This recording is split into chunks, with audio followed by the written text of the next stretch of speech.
Hello, my name is Joshua Clement with Lighty Contractors. Today we'll be discussing how to repair a gooseneck kitchen faucet. One of the most common problems with a gooseneck faucet is this thing right here called the aerator.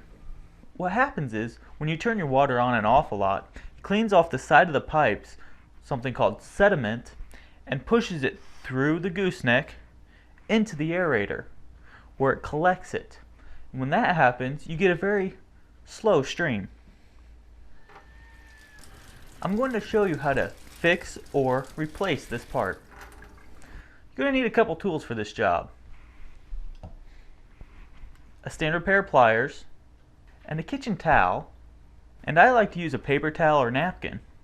The first step is to take your dish towel, place it over the faucet, pliers in hand, pinching the towel over the aerator. You do this so you do not scar the aerator with the pliers. Gently turn, and it should come right off.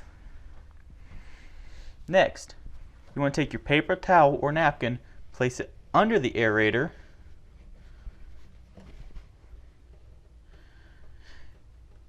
this catches all your sediment which is in the faucet.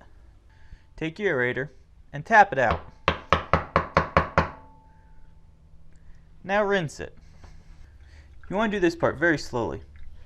That way the water pressure doesn't knock the aerator out of your hand and down the sink.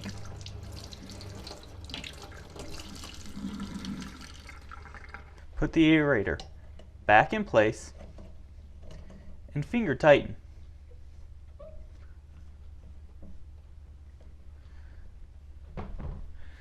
Take your rag and pliers, placing the rag over the aerator.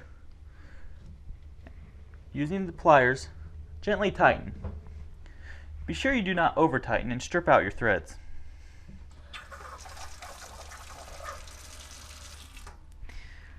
I'm Joshua Clement with Lighty Contractors, and that is how you fix a gooseneck faucet.